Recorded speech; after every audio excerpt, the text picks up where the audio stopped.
Good morning. Hello, everyone. How you doing today?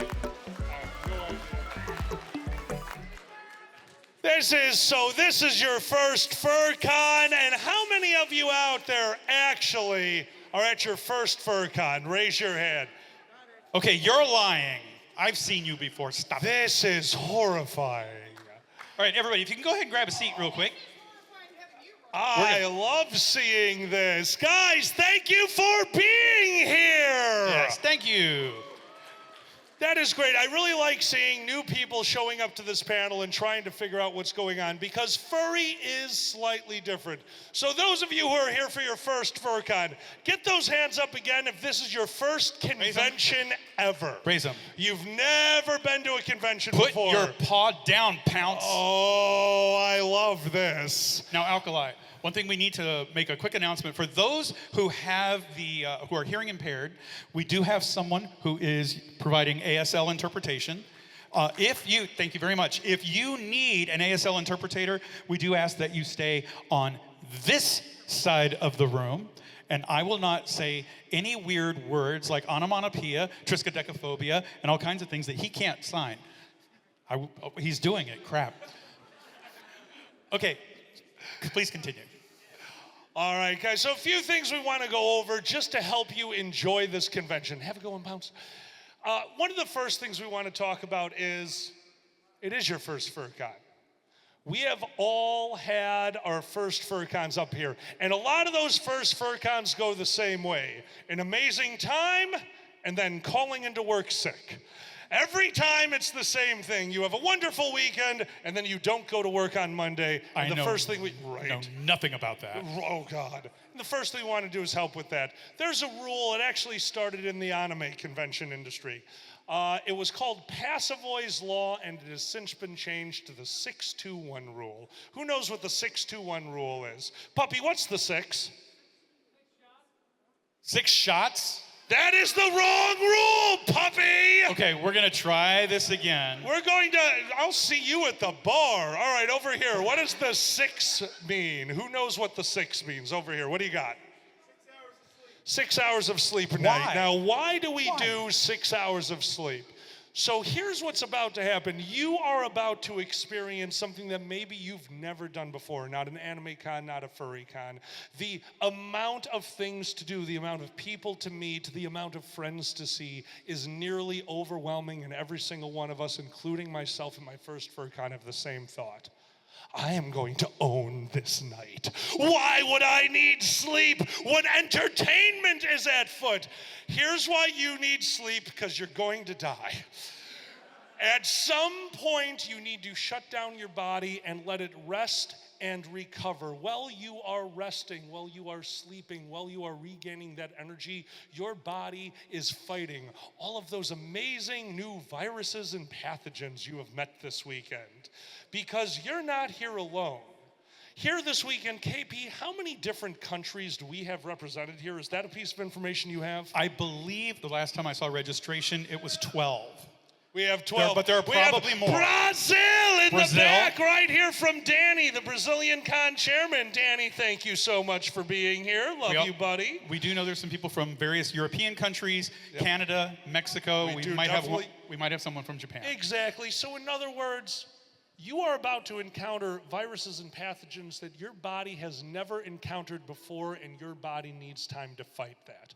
The 6 hours of sleep is to let your body recuperate and to be able to handle that. You are in a very closed environment with a lot of new people. Please take that time. Get some sleep. You're not missing out on that much of the convention. This convention is about to last for 3 days. This convention is going to happen again next year alongside of the 40 to 50 other conventions that happen all over the country. Don't get yourself sick just to stay up a little bit later and run around like a madman. You can run around like a madman tomorrow. Please get that sleep. What's the 2? Who knows the 2? Puppy, I'm not pointing at you again. Oh my God. 2 meals a day. Now, I'm going to clarify What is a that. meal, KP? I'm going to clarify. I want to take the 2 for 2 reasons. What is a meal, KP? Good meals per day. A meal is something that has protein, probably has some vegetables or fruit, has some kind of fiber in it. You need to have at least 2 of the 4 food groups in a meal. That means Pixie Sticks and Mountain Dew don't count. A 6-hour energy is not a full night's sleep. No. A Cliff Bar is not a meal. And mint toothpaste is barely a dessert, but Now, still use it. Now, I'm going to tell you the reason why I want to do this one, because this is personal for me. Some of us are diabetic. Some of us have other physical or medical conditions. Some of us might be on the cusp. Some of you might be completely healthy. Doesn't matter. When you don't eat, your body is not replenishing its energy reserves. Your liver is pumping out lots and lots of sugars and things to keep you going. Unless you're drinking a lot of alcohol and you're poisoning it. Then it's pumping out a lot of other stuff too. But if you do not replenish your energy and you're partying and having a great time, at some point on Saturday night to Sunday morning, your body is going to run out of energy. And we have seen this happen many times. Sunday morning comes, there's someone that's falling on the floor. They're collapsing, they're passing out. We go over to them, we ask them, when was the last time you ate? Oh, I had an energy bar Friday morning. I'm not kidding. You need to be eating and replenishing the fluids in your body so that we don't have to call an ambulance and you won't take a $1,500 ride in the happy, flashy Rave-mobile. Exactly. Because and you know what? We are also very highly aware that some of us, including myself, are coming here on the cheap, and that is great. We are thrilled to have you here. Don't forget, most hotel rooms have fridges. You have coolers. You have ice packs. Go out, grab some lunch meat, grab some peanut butter and jelly and bread. A piece of fruit. Get your body that sustenance that it needs. Yes. You will get sick. There is no difference between skipping sleep and skipping all your meals. And remember to try to keep it healthy. You're going to need that energy this weekend. What's the one? Oh, God, my favorite. What's the one? 1 shower a day. Minimum. The 6, the 2, those are for your safety. The 1, that's for everybody else. The human olfactory gland is amazing and one of the weakest in the animal kingdom. But you know what humans can do better than any other animal is think. Your brain is an insanely complicated mess. Complicated because it's a brain and a mess because you're furries. One of the tricks that your brain pulls on you has to do with your nose. Have you guys ever walked into a bakery? You smell that fresh baked bread in the morning. By the time you're checking out, cinnamon buns. Mm-hmm. By the time you're checking out, what don't you smell? Any of it. Your brain is so highly aware that your sense of smell is horrific that will eventually take out smells that you have grown used to. That's why you don't smell the fresh baked bread anymore when you leave that bakery. So what's another smell that you're around all day? You can't smell you, but we can. A shower involves soap. A shower involves brushing your teeth afterwards, enjoying an application of deodorant, and then Axe body spray is not a shower. Cologne is the opposite of a shower, and patchouli is vile. Stop it. Yeah, as this person says, Febreze doesn't count. Febreze never counts. Also, please change your shirt because it also absorbs what you smell like. Fursuiters, please shower as appropriate. We love seeing you out there. We love seeing you active. We're peeling paint off the interior of the elevators. For the love of God, shower. Now there is... Yes. I was going to say, how many of you have ever smelled a fursuiter on Sunday afternoon that has... You don't even need to be in the same state you all have. Did you think it was horse manure? No, that's a FurCon. Shower, please. Yes. The last one is the 0, and this has to do with the state we are in. I will remind everyone here that in Florida, the possession of cannabis over, I believe it is 3/4 of an ounce, is considered a felony. Now, we all know how this works. If you are polite, if you are away, You're not going to be bothered. You just need to be smart. Please do not enjoy your product right outside the front door. Please do not enjoy it inside the building. Go outside. We know we can't stop you, but please be aware of the law. In Florida, it is I believe a misdemeanor, if I remember correctly, for 3/4 of an ounce in your possession. Be safe, be smart, but have a good time. Also, Please. be aware for your safety, because of just life, there are law enforcement officers around to protect us from people who might want to come in and cause trouble. They also can smell. So be sure you are being cautious, that you are being respectful, but be aware the law enforcement officers are not out here to stop you from having a good time. They are out here to prevent people from coming in here and creating problems so you won't have any more of a good time.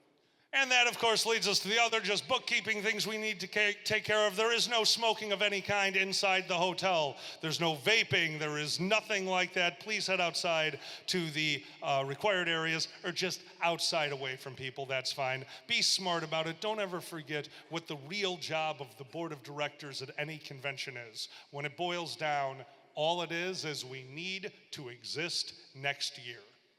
To do that, we need all of your help. Don't forget that we are guests at this hotel and this convention center, and your room keepers are not your mother. Try to keep your space clean. Try to keep convention space clean, and please be respectful to all the people who came in to work this weekend to make this event something special. They want to be here. We are very aware that we have a wonderful working relationship, not only with the convention center and the hotel, but a lot of the staff of all of these facilities. They love us, and we want them to continue loving us. And that's very easy to do because we are furries, and you guys are almost always very respectful. Please keep that up, and thank you so much.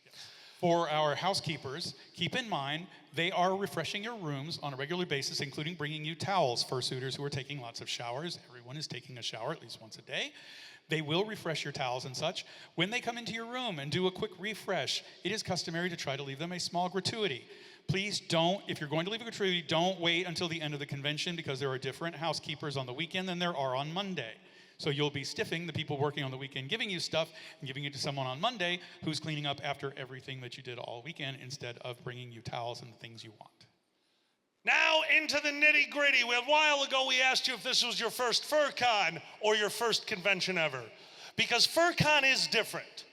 FurCon is different than almost any other fandom style convention you're going to go to, and why is that?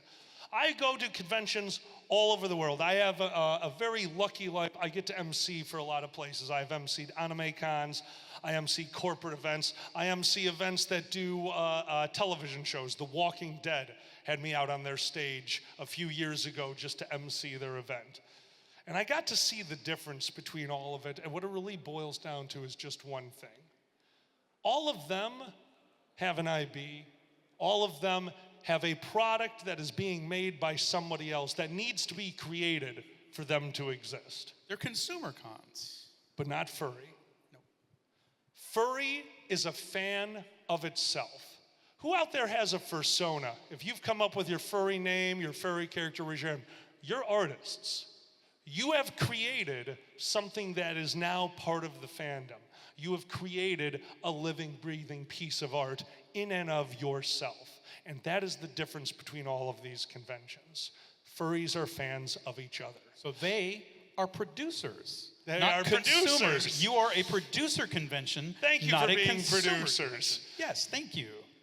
Guys, that's the difference, and that's why we like to have this panel, to give you some of the different things that you can do this weekend that are going to be basically something that you won't encounter anywhere else. And there are a few things that you can only encounter really here. Headless Lounge. You're going to hear us talk about that. The Headless Lounge is nice and simple. The Headless Lounge is a safe space for our fursuiters, those wonderful people in the mascot uniforms going around and having a great time and entertaining us all. That's their space.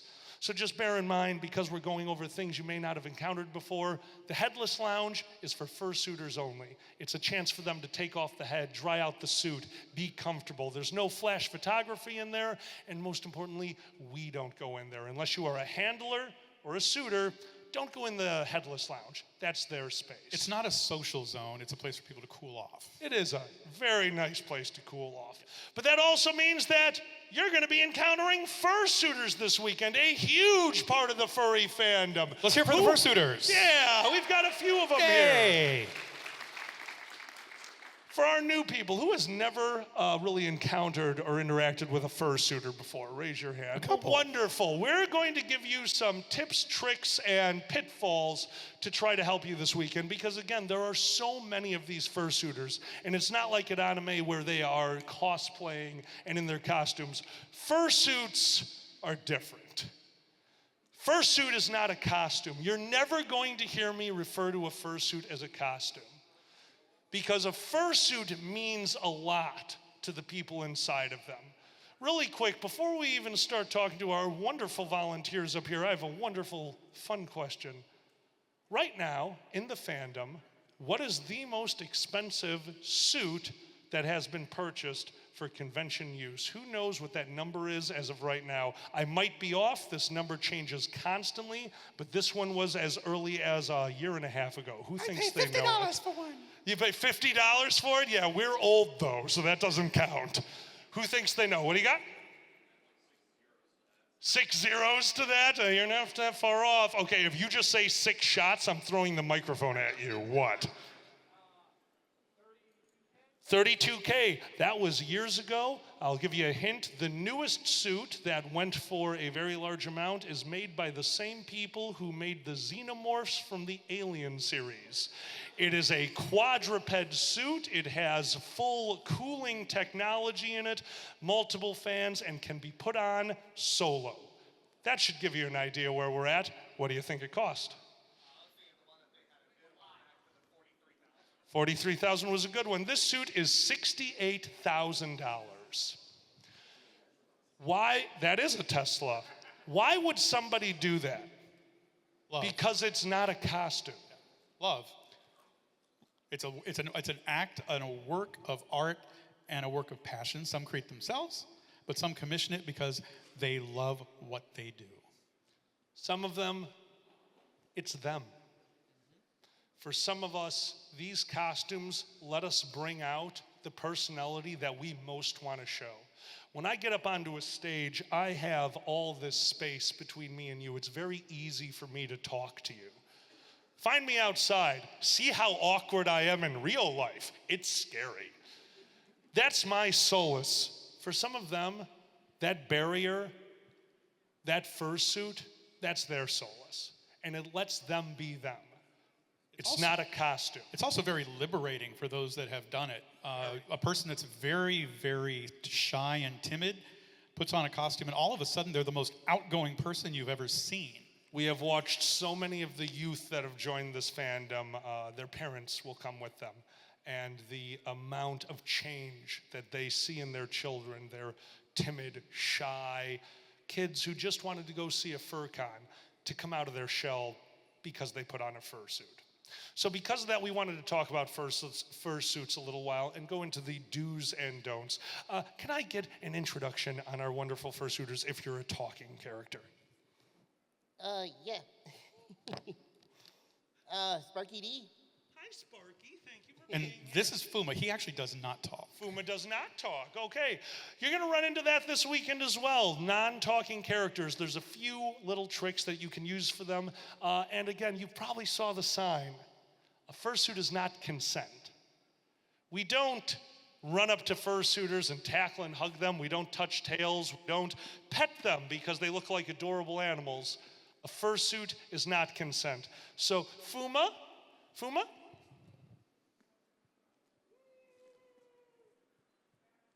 All I did was ask for a hug, and they nodded. So I get to hug them. Asking for a picture is just a simple, Fuma? That is asking for a picture. Interacting with the fursuit. Sparky, may I? Oh, you keep your fursuit clean, and I like it. Notice where I interacted with the fursuit.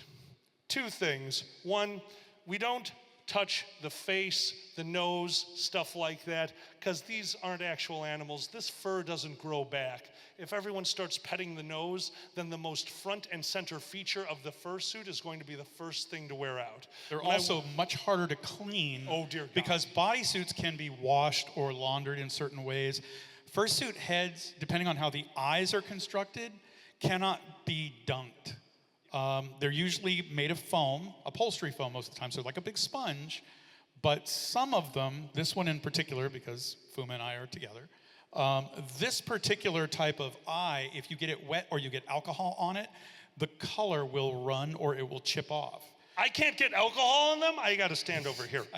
Yeah, a lot of fursuiters will spray alcohol inside the head to keep them clean, to prevent, it doesn't get rid of the sweat, but it does prevent bacteria from growing, and it evaporates, so it does not promote what we would know as dry rot. There's a reason why you don't see many 20-year-old fursuits. They have dry rotted. That's what upholstery foam does. These characters have a limited lifespan, unfortunately. That is the nature of the material that they're built on. So we want to be careful. Don't mess with the head. And above all, do not pull tails. Agreed. Don't ever, props are a whole nother thing, guys. Don't forget, if somebody's carrying around something with them, that's not yours. It hasn't been funny for years to take it and run away with it. Just don't do that. But also noticed, I went for the arm.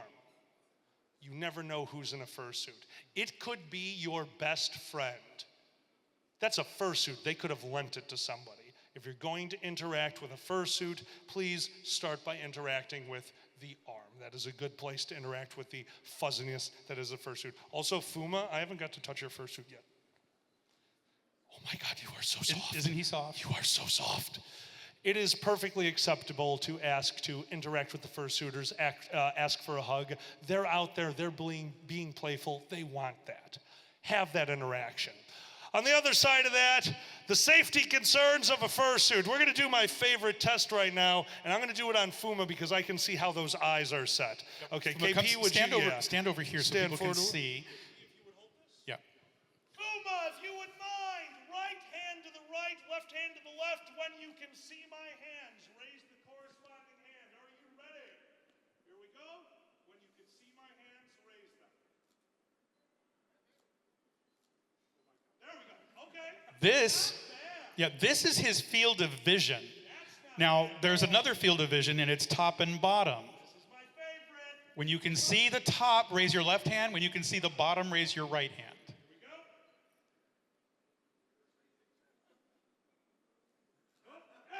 go. All right, so he is basically looking through a letterbox about the size of a legal envelope. So what, pray tell, is down here? Chairs are down here. Trash cans, Treasure. Children! little children. There are children down there! In Disney, we call them the little mobile bumper cars. Oh, there is nothing funnier than a fursuit running, not seeing a child, and punting it. You will not see anything as funny. I will freely admit that, but the parents get very angry. And sometimes the child enjoys it too much, so you know. Again. So yes, Guys, it is be cognizant of what perfectly they can see. accessible seeing a fursuiter walking towards an item or a child and just stop! And they Don't do this. kill them. Yes. It is very acceptable to do that, and unfortunately, we do need to go over one of the scarier things that can happen. We want everyone to be prepared for this. Could you stand perfectly still for me right now? Isn't that adorable? They're in the suit. We have no idea what's going on in that suit. We have no idea what's going on. We have no idea what is going on inside that fursuit right now. You are going to see fursuiters this weekend On the floor. laying on the ground. You're going to see fursuiters sitting in a chair, relaxing. You're going to see a lot of this stationary things. And it is perfectly okay to go up to a fursuiter and say, "Excuse me, you okay?" Yep. That's what I'm waiting for. Now, if you see Verbal someone, recognition. Why? You can ask a fursuiter, "Are you okay?" Their answer is probably going to be yes. Their answer might be, I could use some water. It'd be wonderful if you go grab them a water. If there is any other response, most notably gibberish. The first sign of heat stroke is the loss of speech.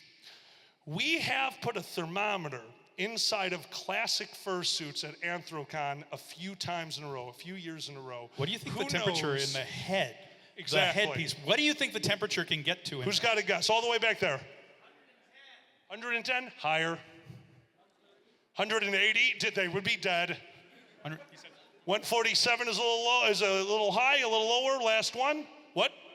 You're the closest, 129. So the thing is, because I am a fursuiter. You're a very good fursuiter. Do you know how quickly that happens? How quickly does the temperature go up in these heads? It takes minutes. It takes 2.5 minutes for the temperature in a fursuit head to go from body temperature, which is 98.6 unless you're sick, to about 120 degrees. That's why fursuiters start sweating so quickly. Yes. You got to be careful about it. When you come across that is perfectly acceptable, are you okay? Even a silent fursuiter, it is okay to ask this one time, can I get a verbal yes? This is the one time because it's a safety concern. Now, what do we do if there is a problem? That is very simple. First off, if you are around a group, you are to look at another individual. I don't want to hear anyone going, somebody get security. Studies have shown that if you say somebody, everybody in the group thinks that somebody else will do it. Point to a person and ask them, go get security. Why are we getting security? Because they not only know how to handle this, they also know what's at stake. Do you guys know who Boozy Badger is? Boozy Badger is a very big name in the fandom. They're a furry lawyer that does a lot of stage performances with me. Recently, they bought a new $3,000 suit for their job. They knew they were going to be in front of a major legal board, and they wanted to look their best. And on the way home, they got into a car accident. It hurt their hip really bad, and while they were in the ambulance, they let him know, even though he was conscious, cognizant, and did not want it, because he was wearing a belt, his clothing was restricted and they had to cut it off of him. No choice. It is the exact same things for fursuits. If this fursuit goes into an ambulance, there is no choice, there is no begging, there is no pleading. They're going to cut it off of them. And there's no legal recourse. None.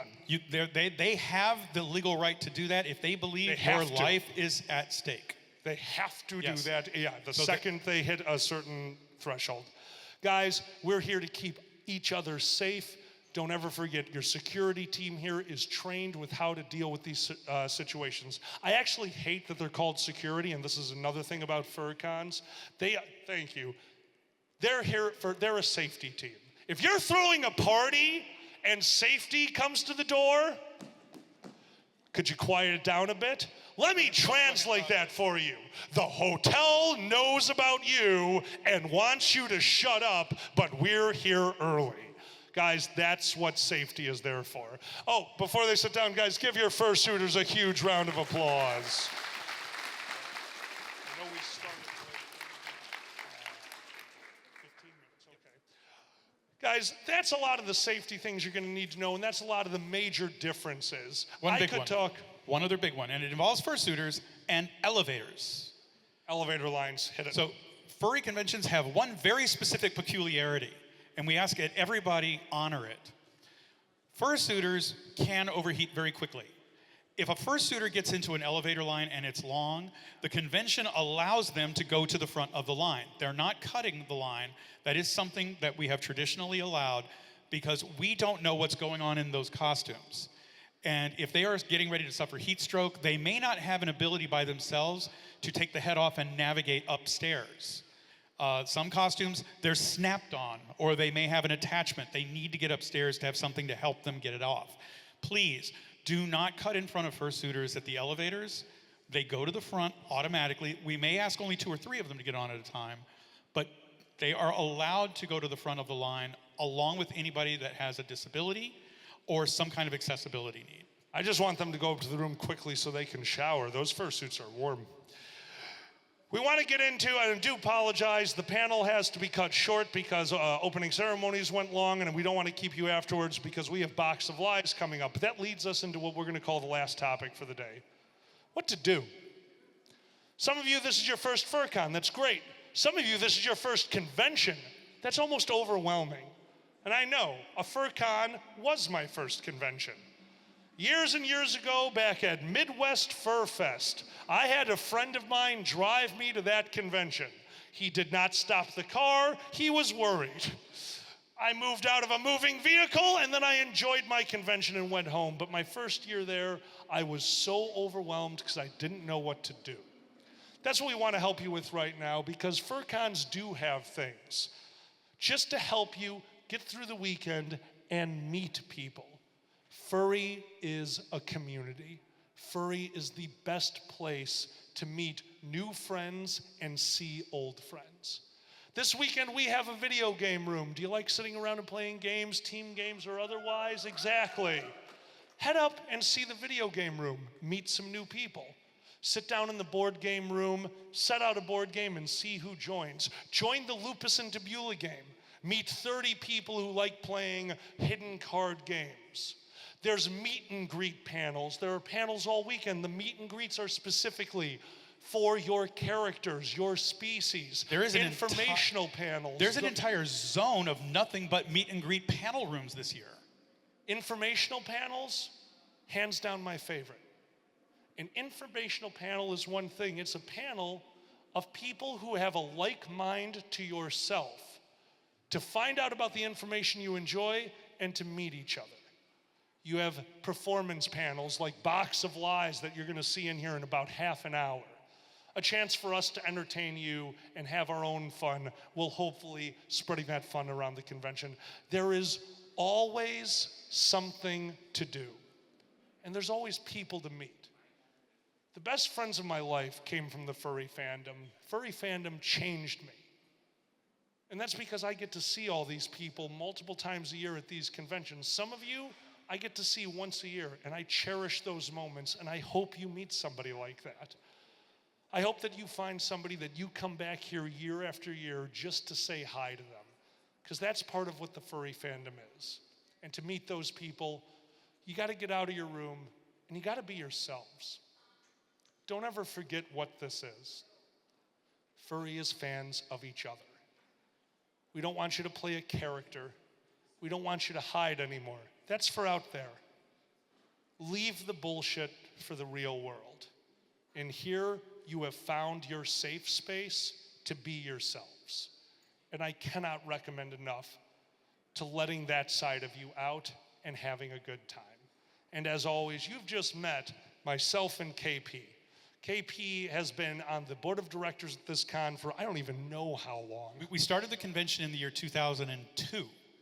I was on the board of directors for a number of years until health concerns made me step off at around 2017, but I have never missed a year of Megaplex. It's the only convention that I've been to every one of its existence. Every single year, I meet a new friend. A few years ago, I met my partner. You will find people that you want to be around. You will find great friends like Alkali, who will maybe impart a little wisdom, maybe impart a little laughter. And if I can take a moment to applaud Alkali for something. He's a very selfless guy. Alkali has achieved something amazing. He has dropped around 90 pounds in the last couple of years. Alkali, congratulations on your health. Thank you so much for making sure you can stick around a little while longer. But that's the thing, we care about each other. You will learn furries genuinely do care about the friends that they make. They're not just names on a screen. And Mark Evanier, who was the guest of honor at Anthrocon a few years back, made an observation. If we're going to wrap up the panel, one of the last things I want to say. Yeah, Mark Evanier once said that if someone is doing something that makes them happy but doesn't make other people unhappy, it's worthy of great praise. The furry fandom doesn't hurt anybody. Furry fandom is what it is. if it's making you happy and it's not hurting or making other people unhappy, not only the fandom, but you are worthy of great praise. Keep that in mind throughout the course of this weekend. I like that one. That's a good one. Guys, if there's anything that either of us, your board, your staff can do to make your weekend better, tell us. If you tell us, we'll try to do something about it. We want you to have a good time because we want you to keep coming back because we're family now and it's fun. Before we end up tonight, I do apologize. Normally we have a few more things that we cover, but with the shortened panel time, we're going to throw to questions to answer the things that you guys want to know. Does anyone out there have any questions about what you're going to encounter this weekend or looking for tips and tricks for the event? If not, I think, ladies and gentlemen, both and neither, give it up for your panelist, KP! And Alkali! Remember, you get out of a con what you put into it. Go out there, have a great time. Life's short, be silly. Good night! Bye, everybody.